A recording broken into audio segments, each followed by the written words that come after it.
Okay, folks, here we are with an often requested video that I haven't had an opportunity to do until now. We are going to take a look at what to check on a track bike at the end of the season.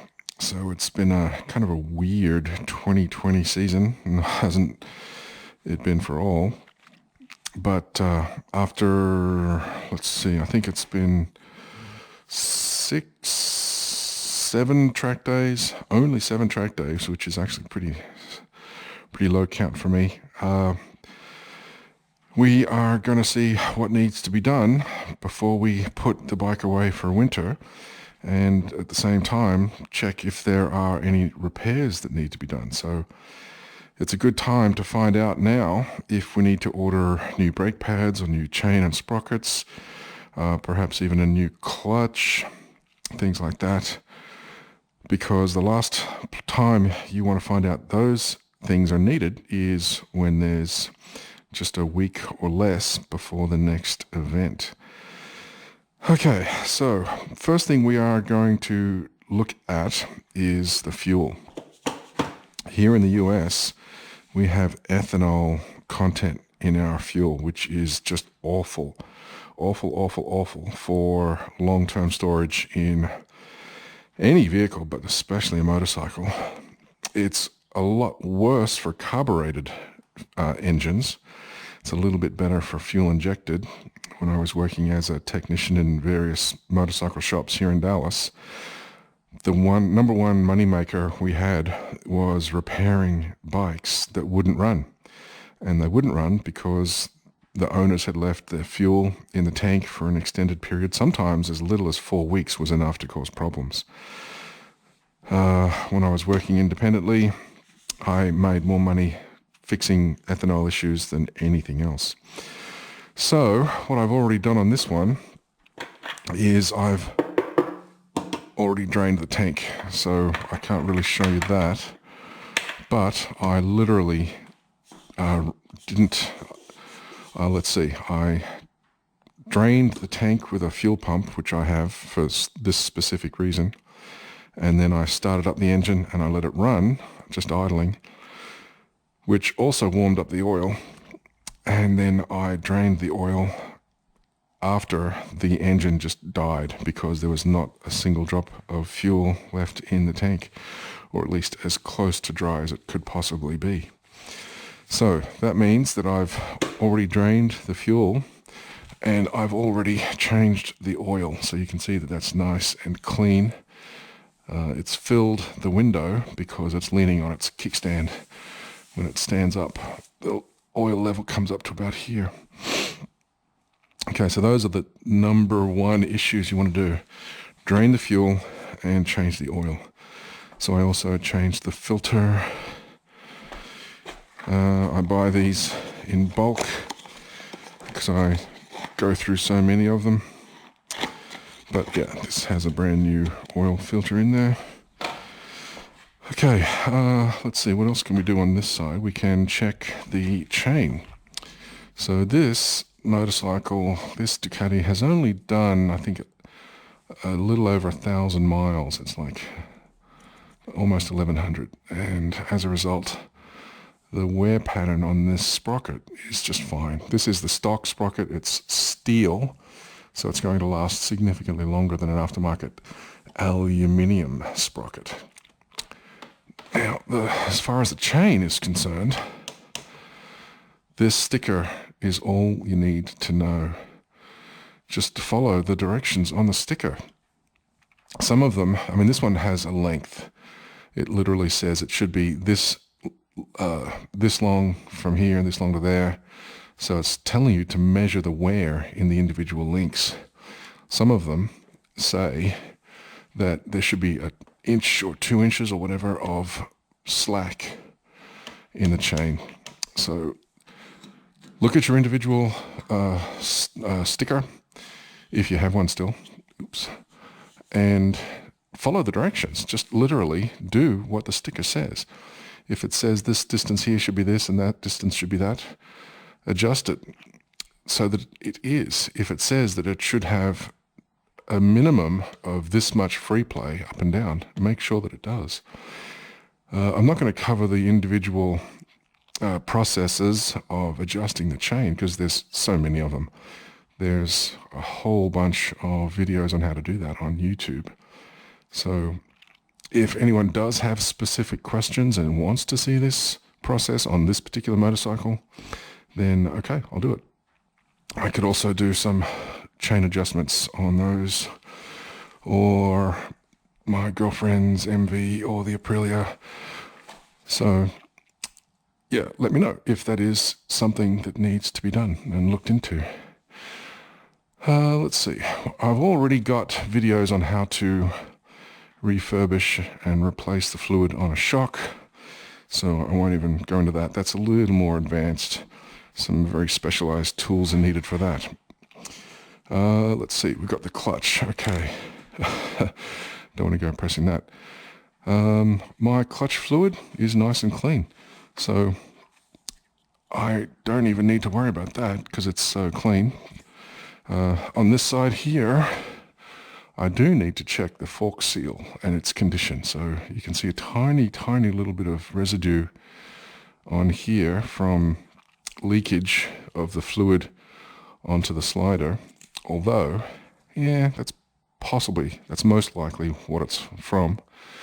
But with such a tiny, tiny little bit of residue, that's indicating that the fork seals are just fine.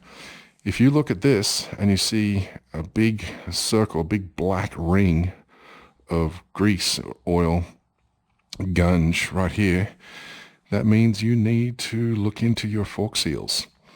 That means that this seal right here is letting a little bit of fluid slip through it every time the fork slider moves up and down. So if it's nice and clean like this, you're fine. If there's a big black ring around here, then you definitely need to look into getting your fork seals swapped out. Now, it's not that difficult a process. Obviously, it's easier once you know how. It's a little challenging if you don't know how. I've got a video on how to do that on Öhlins forks from the Aprilia, and there's dozens and dozens available on YouTube. As it may be no surprise, I'm a big fan of tutorials on YouTube. It's real people giving real examples of real work. Anyway, okay, this is the coolant catch tank. It's an overflow tank. It's not a reservoir. That is where the coolant is held if it overflows. Some bikes do actually have a valve in the return line that allows the fluid to go back into the engine, but many don't. So if this is full, that's not necessarily a good thing. That may mean that you've simply overfilled your radiator and the overflow has been caught in here. The best way to check the coolant level is in the radiator cap. So don't gauge the level of fluid in your coolant system by how full this tank is. Check by checking the radiator. Okay, what else do we have? We've got brake pads. Now, there's no point really getting too worried about your tires because by the end of the season, chances are very high that they're tired and shagged out after a long squawk. So I'm not even really going to get into those. What we've got here though is brake pads. So as you'll notice, this bolt is covered in grease. That's always a good idea.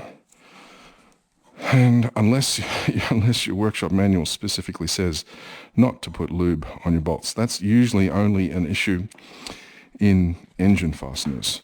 For things like brake calipers, definitely put something like this in them or on the threads. Okay, so for this particular brake caliper, let's check the pads. It's relatively low, but there's still plenty of weekends of use in those pads, so we don't really need to worry about them. So I'll put these back in, and I will put the caliper back on, and then we'll bolt the caliper back together. I won't worry about doing that right now though. I'll do that when the noise of the ratchet isn't such a big deal.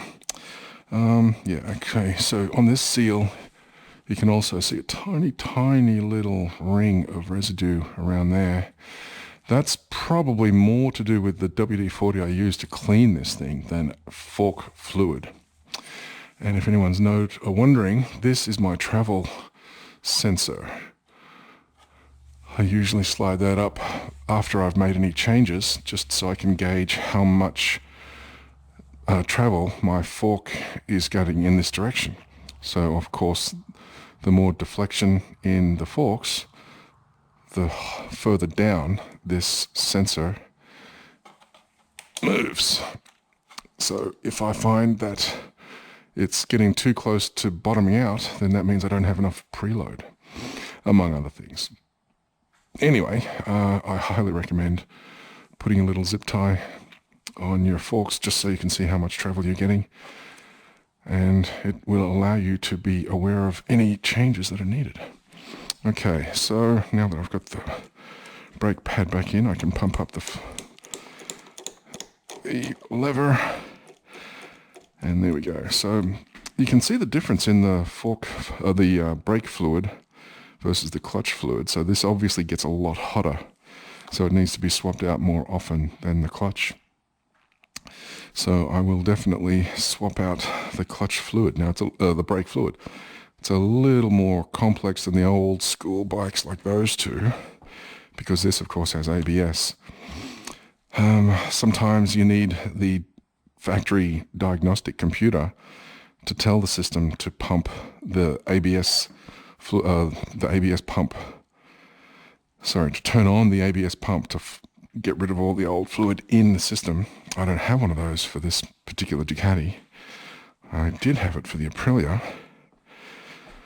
but that's not a huge issue. Just make sure that you swap out the fluid. There is a drain, a banjo drain right here. Well, actually, I don't think it's called a banjo drain. It's just a drain plug. And you can drain that the same way you would drain or bleed brake fluid on any other motorcycle or bike. Anyway, and as you can see here, I've already pulled out the clutch because this is a new aftermarket clutch. I wanted to make sure that everything was adjusted properly. It's been in for 5 track days, which is almost exactly 500 miles. Let's see, so what I wanted to do was get a cheap hardware store caliper, which is actually pretty accurate, and measure the wear. 2.46 millimeters. I'm pretty sure that was 2.5 originally, and these 1.43, and the teeth are,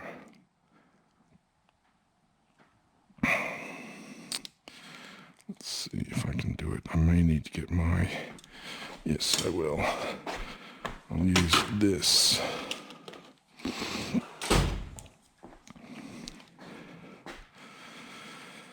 So we've got incremental.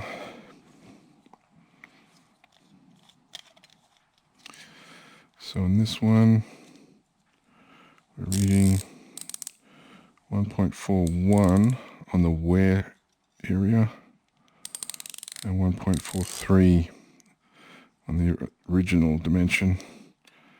So for 500 miles, that's pretty good. 1.43 millimeters on original thickness, and yeah, 1.42. Okay, so our wear rates are very good considering 500 miles of race use. But then again, the fact that it's being used on the track means it's getting used less often. If this was being used on the street, it would be getting a lot more wear, because on the street you're constantly stopping and pulling away from lights. Okay, so that also indicates to me that the wear pattern is even. If you've got a track bike and your clutch hasn't been checked in a while, absolutely pull it out. while you're doing your engine oil change and pull out each of the steel and friction plates. Obviously, friction plate, steel plate. Make sure that they're assembled in the correct way. Sometimes you'll find that when you're pulling them out, they're all randomly assembled. Check your workshop manual. They should all be assembled uniformly. So for example, these notches were all in the same place on the wet clutch that I pulled out. So I made sure that they were arranged as the instruction manual dictated when I put them back in. One thing is these are stamped. So there's a big punch that literally just came down with like 100 tons of force and stamped this out in one hit. As a result, the top side has a rounded edge here, and the underside has a sharp edge. The instruction manual will say have one or the other facing out, and these ones had the rounded area out, or the rounded side facing out. I've also seen other bikes where I've had to diagnose problems where there were areas of the friction material were just completely worn away. Can't really explain how that happened other than having contaminants in the clutch or in the oil. It's, again, one of the reasons I decided to go for a dry clutch. This doesn't contaminate the oil, and it doesn't let contaminants in the oil get into the clutch. It also allows the engine to put out more power. About a similar amount of power increase fitting a dry clutch as there is to fitting an aftermarket exhaust. Anyway, so yeah, pull out your clutch, check each plate, check front and back, make sure that it was assembled and installed correctly, and if everything's good, put it back together the way the workshop manual says. And if there are problems, then this is the perfect time to order a replacement. So that way you can get the cheaper option, even if it has to come from further away or if it's not even in stock. And then you don't have to worry about having to pay extra for overnight shipping because you've got an event next week. Okay, so we've got rear brake fluid. It's a little dark. It gets used so infrequently, it's surprising that it would get that dark, but I have heard that that's an issue on this particular model, so I will swap that as well. I might even put, actually, yeah, I'll probably put a speed bleeder into these calipers. A speed bleeder is a wonderful tool. It's got a little one-way check valve in the little nipple. So instead of having to use a wrench to open it, pump, close it, and then repeat, you can just loosen it a little and then pump, pump, pump, and it won't allow air to get sucked back in when you release the lever. I actually have a bunch of them right over there. Yeah, in my other tray. Okay, so what else do we have? We're not going to worry about tires. We've done forks, seals, brake pads. Yeah, actually, yeah, there's another good thing to check. The thickness of your brake discs. So literally, just check. 4.98. There will be a minimum thickness for your brake discs. Measure what they are, find out what that minimum thickness is, and if yours is less, what better time is there to replace them? Okay, so we've already covered oil changes. I just did a video on the oil drain plug and how to safety wire it, so I won't go over that again. Let's see, again, tires are not needed. We've done the chain and sprockets. Let's see. The other good thing to do is clean the machine. Just go over it with a fine-tooth comb. Clean everything. I don't know about you, but I like things to be clean, especially when I'm putting my life on the line and I'm trusting my neck with something like this. So I want to make sure that it's clean, and while I'm cleaning it, that's the best way to find something wrong. It's the best way to find that there's a bolt missing or a bolt coming loose or a little piece is cracked and is about to fall off. The last thing you want to do is find that a bolt has just fallen out while you're at the track. There's all kinds of problems that I have seen. I mean, I remember one time I was at Texas World Speedway and I saw a rider in front of me with his 4-into-1 exhaust system dragging on the ground in corners. It was turn 10 at Texas World Speedway. His exhaust system was dragging on the ground in right-hand corners because the whole thing was bouncing because a bolt had fallen off from the canister hold bracket. And yeah, he didn't know about it because he hadn't cleaned it in so long. So the best thing to do is not put water on these things. I would always say do not wash them with water. Don't put water on your motorcycle. It will rust. It'll get everywhere. It'll get to places that you cannot see, and it will cause fasteners to rust. Use this. Use this stuff. It's really good. I spray the whole thing down. It's really good on wires, hoses, cables, plastics, to say nothing of steel, where it coats them with a lubricant, prevents rust, keeps everything lubricated, and it really does help extend the life of plastics and rubber. Let's see, I've got a MV Agusta wiring harness here that's been there for 2 years now. When I got it, it was grey and crackly. I coated it with WD-40, and it's like lotion on skin. It soaks in. You can see the plastics absorb the material, absorb the fluid, and rubber starts to get flexible again.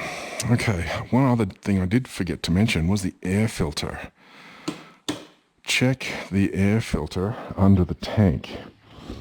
Let's see, I might do a video showing how to do that on this thing. But yeah, don't put too much lubricant, oil or grease on your air filter. Some of them do require lubricating, but don't go crazy. Don't put excess amounts of lubricant and oil in your air filter. It is true, it will catch dirt and debris and insects and all kinds of things, but if you put too much on, the excess can get on your airflow sensors, and that will not hugely affect the performance of your bike, but they're supposed to be clean. And if you put a massive amount of oil in your filter and it blows off and onto your airflow sensor, it will adversely affect the performance of your engine. Okay, so other than that, talked about cleaning. Clean everything. Get in everywhere. Get in every aspect. Get in every little nook and cranny and clean it. You'll be surprised, hopefully, pleasantly, by what you find. You may find, oh, wow, I didn't know that was what that did, or I didn't realize that went there. And if you're not so lucky, you may find, oh, wow, I didn't realize that bolt was missing, or I didn't realize that part was about to break. By cleaning it, you can find these issues and you can deal with them before it's critical, because like I said so many times, the last place you want to find a major maintenance issue is when you're at the track. Okay, so that'll have to do for now. If you have any questions, please post them in the comments. If you have any points you'd also like to raise, either put them in the comments or send me a message. I'm happy to address whatever I can. And I will follow up again later with the air filter change and any other issues I can think of. So that's it for now. Thanks for watching. Just one thing I forgot to mention. During the off season is a great opportunity to get some books. So this is a bit of a stretch, but if you can find this one, I learned a huge amount from this. I used to have it full of little bookmarks like that. But yeah, this is out of print. It's very expensive used. I loaned it to a friend, and then when I found out that it was no longer in print, I took it back because I couldn't risk losing it. Brilliant book. more advanced as far as metallurgy and also fluid dynamics. Brilliant guy, Kevin Cameron. Highly recommended if you can actually get your hands on this book. Cannot recommend it highly enough. And this one is really good just for basic stuff, everywhere from how to adjust a chain through to, well, how to swap out a transmission, how to adjust EFI, how a carburetor works. Lots of good stuff. Yeah, definitely a good idea to get a book like this, or get this particular book. Abdo, Edward Abdo, highly recommended. And what better time to get this than while we can't ride. There's one other. Oh, it was the Aprilia book. Anyway, I will see if I can get that and get some pictures. But that's all for now. Thanks for watching.